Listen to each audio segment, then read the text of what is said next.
Assalamualaikum warahmatullahi wabarakatuh.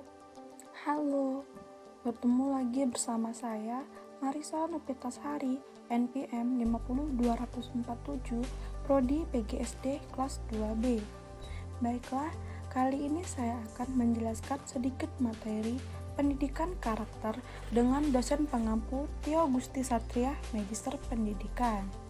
Yang akan saya bahas yaitu yang pertama, membangun disiplin kelas berbasis karakter. Yang kedua, membangun interaksi kelas berbasis karakter. Dan yang ketiga, membangun kepedulian atau kerjasama kelas berbasis karakter. Yang pertama, membangun disiplin kelas berbasis karakter. Gimana sih cara membangun disiplin kelas ini? Yaitu dengan cara yang pertama, kita berbagi agenda. Maksudnya ialah jelaskan tujuan pelajaran yang Anda berikan, dasar pentingnya pembelajaran tersebut bagi siswa, bagaimana nanti Anda akan mengajarinya sehingga tercapai tujuan pembelajaran tadi. Kedua, libatkan siswa dalam menciptakan aturan. Saat Anda ingin menciptakan aturan di kelas, maka libatkanlah siswa Anda untuk menciptakan aturannya.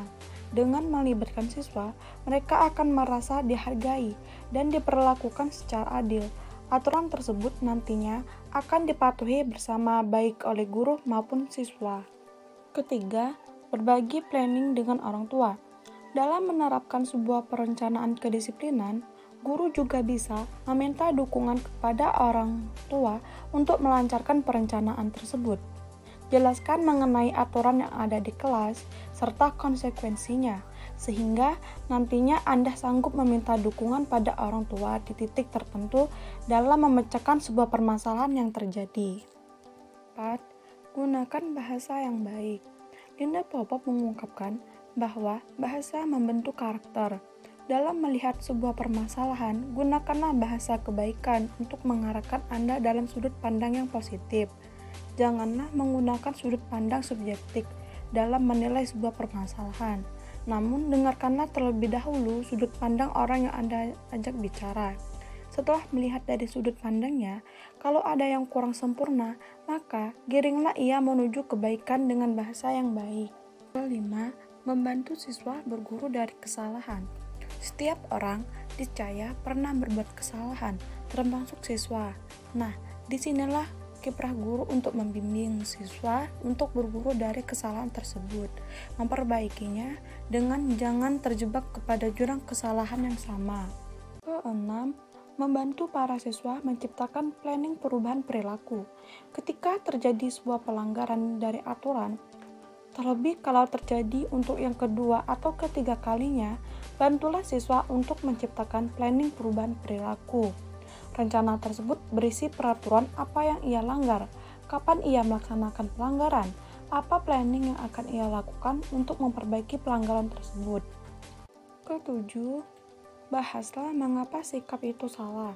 Ketika seorang siswa melakukan sebuah kesalahan, jangan hanya sekedar memberi hukuman, namun bicarakanlah kepada mereka mengapa perbuatan tersebut salah, serta apa saja imbas yang akan mereka tanggung dengan melakukan perbuatan yang salah tersebut.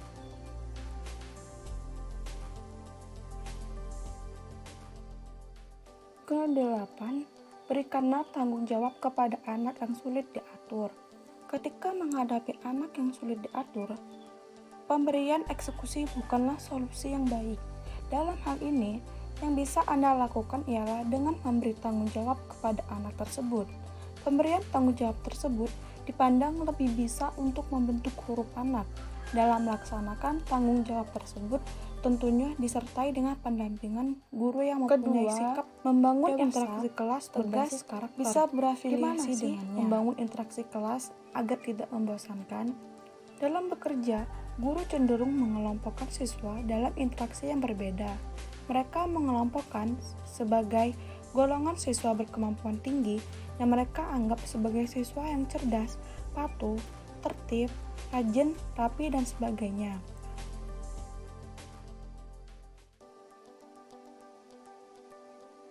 Ketiga, membangun kepedulian dan kerjasama kelas berbasis karakter. Dalam membangun kepedulian kelas berbasis karakter, dibutuhkan kerjasama guru dan peserta didik, maka harus melengkapi satu sama lain. Guru dapat membantu atau sangat berperan penting dalam jalannya kepedulian dan disiplin kelas tersebut. Ada beberapa contoh disiplin dalam kelas, antara lain berdoa sebelum dan sesudah pelajaran, memberikan kesempatan kepada semua peserta didik untuk melaksanakan ibadah. Ketiga, contoh larangan menyantai atau kerja. Dan keempat, bekerja dalam kelompok yang berbeda. Dalam suatu sekolah, pasti ada yang dinamakan kerjasama. Kerjasama satu sekolah maupun lingkup dalam kelas. Kerjasama sangat dibutuhkan dalam berjalannya interaksi antara peserta didik maupun guru. Jika semua peserta didik dapat bekerja sama dengan baik, maka akan tumbuh benih kepedulian antara mereka.